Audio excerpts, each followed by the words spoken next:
All right, we're going to go ahead and roll into our press conference for our pole winner for tomorrow's Ally 400.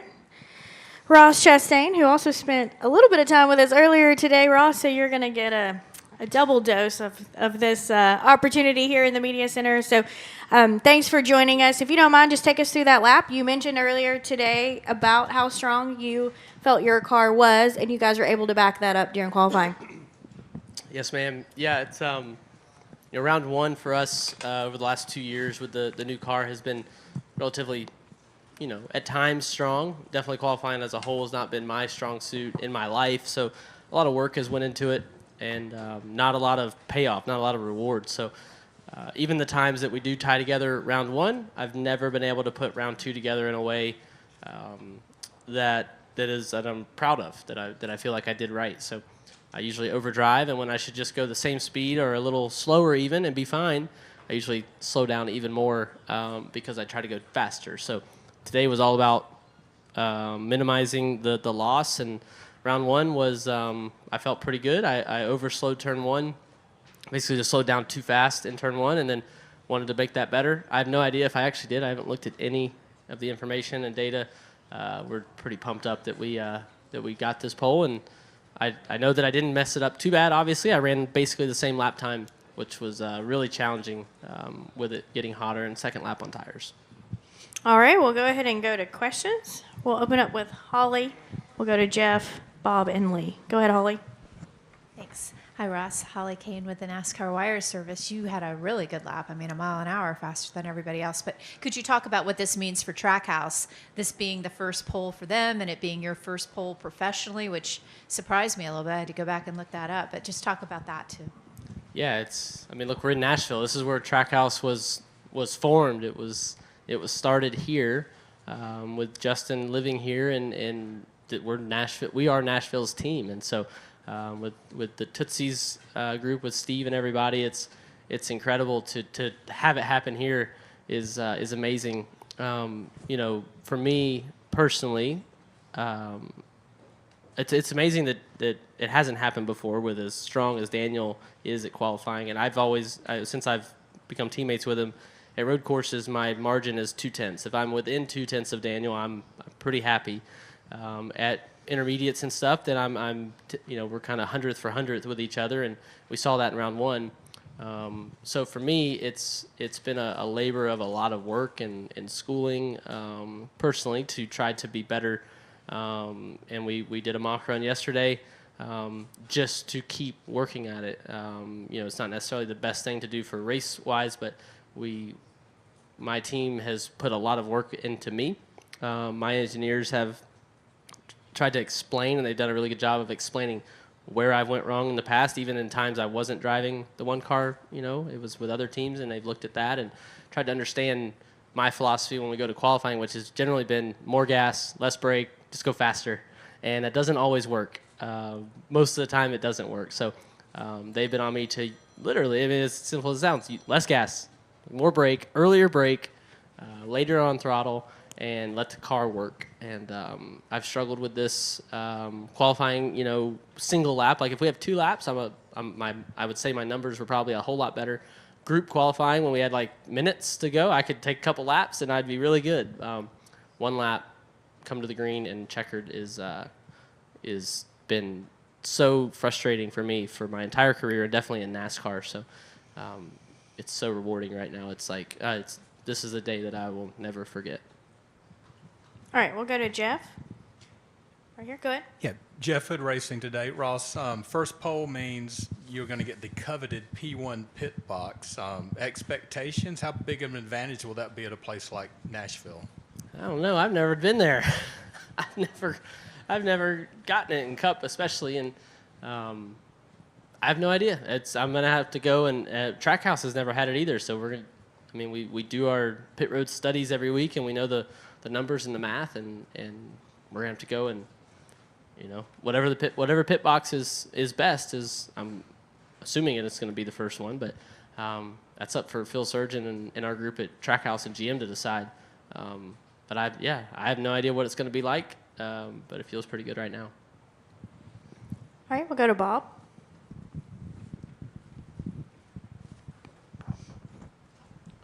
Bob Pockris, Fox Sports. What makes you feel better about tomorrow, being on the pole or being second in 10-lap average in the speed yesterday? Yeah, long run for sure. It's nice that we're not going to pass a bunch. Hopefully, everything stays how it is, and we get out. We get out, to a lead there. But race trim wise, cars is super strong. Really good balance, and none of them. It doesn't feel great. Like going through the corners here, they always feel slow to me because there's not a lot of banking. It's concrete, but it shows really good. So I feel I would rather have good average speed than single lap, but we put a lot of work into single lap for sure. All right, Lee.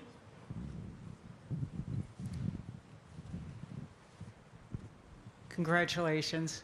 You were really emotional when you got out of the car and, waiting for to be decided, the poll. Tears of joy, tears of relief. I mean, in the 30 years I've been doing this, you have been overanalyzed from every direction, and it's got to weigh on you at some point. So, I mean, is this just, I won't say vindication, but, does it kind of help rebuild? Not that you lost confidence, but, is it just kind of a step forward? Well, the tears out there were of joy and like satisfaction of just happiness that it's paid off, right? It's just all this comes down to speed and hundredths and thousandths of a second, and that we were able to do it. Like so much work for years, and it didn't pay off, and it paid off. So that's what those were. Everything else, I've learned at 30 years old to embrace this room, right? And embrace everybody that throws opinions and thoughts my way, and I take them and I bounce them off my team personally and professionally with my family and my group, both in Trackhouse and out. And we, they help me walk through that. But mentally, I just form my own opinion. Like I take everybody's little bits and I make my own thought. So, I would, look, we're all human though. Like when people tell you you're slow, then it kind of easy to think you're slow. So, I've got a good support group though, and they like to remind me why we're here and that we're in the Cup Series, and this is where we wanted to get to. We did not have a clear path here, but we got here, and now we're going to stay here. So, I do, personally, I'm happy for my team and me. This was, I'm selfish. This was about the work that we've put in and how many times I've had cars capable of qualifying on the pole in the Cup Series and then down through every rank from the very first Pro Truck division, fast truck I did at 12 years old. There were times that, so many that should have been pole laps and I messed them up. And so this today was that on this stage, we are able to do it. All that said, I could have very easily spun out, so glad I made it. All right, we'll go to Dalton in the back. Hey Ross, Dalton Hopkins with FrontStretch.com. It's been a month since Darlington, and since then, you've kind of you haven't been involved in some kind of controversy or anything like that. But does that make this poll a little bit more special, knowing that it almost feels like that you're back in the positive light, you're back in the positive headlines, and how much momentum does something like a first poll carry for you going into Sunday? Personally, it's a day that I will truly never forget. I will, no matter how the weekend goes, the rest of the year, I will always have a memory of today, and I have that for.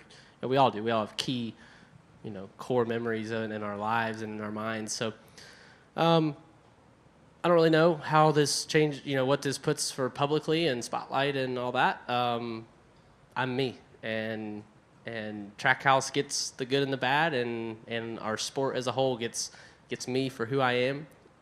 But don't ever expect me to just be very repeatable and robotic. I feel like, and that I should just be one way or the other. Like I'm human. I'm going to do things different each time and try to be better. Right. I'm not going to do the same thing over and over because if I want to do that, I'd be really good at failing, and I don't like failure, and I don't like crashing. I want to win. So I will continue to evolve to do that, and I've got a really good group around me that gets me through the bad days, and we celebrate the good days, and we work through the bad ones, and we keep working in the good ones as well. All right, we're going to come up front to Chris Knight, and we'll end with Dustin in the back. Chris Knight, KTrans.com. Ross, average finish here, 3.5 in the Cup Series. So just wondering what it is about you and Nashville Superspeedway that you seem to adapt so well. I got a really good crew chief and some engineers that give me rocket ships. This was our really, I would say, arrival to the fast club in the 42 car in 2021. The high power, low downforce package that year was definitely our stronger suit. But we unloaded here second quick, raced up in the top 10 all day, and came home second. Last year, similar, a lot of speed.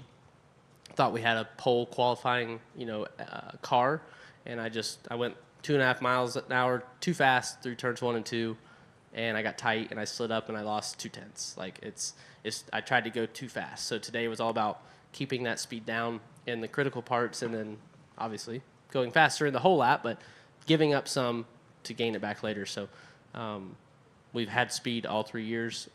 I prepare just like any other track. I don't put any tracks ahead of the others. But it starts with Phil Surgeon and our support group at Trackhouse at GM that they've got a good handle on this place, and it shows. I mean, you saw both Daniel and I were 2 of the fastest cars around 1. So. All right, Dustin, go ahead. Dustin Albino, J-Ski Ross right here. Hey, so Chad's about to go out and make his 3rd Xfinity start. Watching him at this level, what are the emotions like for yourself? Well, until I qualified on the pole, they were more nervous for him. Yeah, look, it's my little brother. We're 6 years apart, and I'm gonna do anything in life I can to help him, and he does the same for me. We work together, professionally, business-wise back home, and do a lot together, and are going to continue. Our parents and our family is giving us a great platform and base to go out into our lives professionally and do a lot of things, and we're going to try to take advantage of that, right? We want to do things and have fun together, and we vacation together. We spend our lives together. Even though he lives in Florida and runs the farm, he's still the farmer at JDI Farms, our family farm. My dad has given him a lot of the reins to make decisions. So, these opportunities here with Mario Goslin, DGM, and the Tennessee Office of Highway Safety is, it's a simple message of buckling up and using your melon. With his being use your melon today, just driving sober, trying to remind Nashville and the greater Tennessee population and residents to simply don't drive distracted or impaired. And it's a message you've seen on my cars over the years.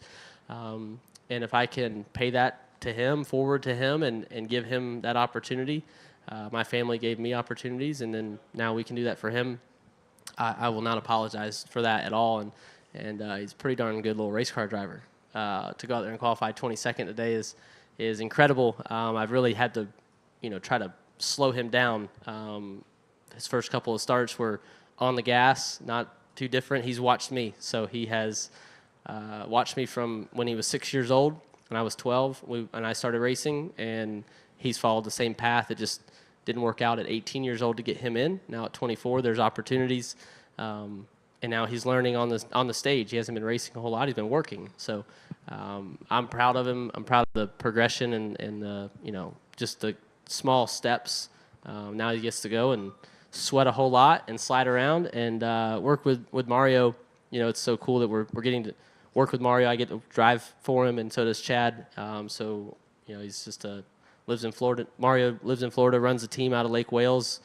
It's not too far north of us, and we have more in common than we probably ever thought. So it's just cool moments right now, and I'm proud of him, and he's my brother, so I'll do anything for him. All right, Ross, congratulations again. Best of luck tomorrow. Thanks for spending some extra time.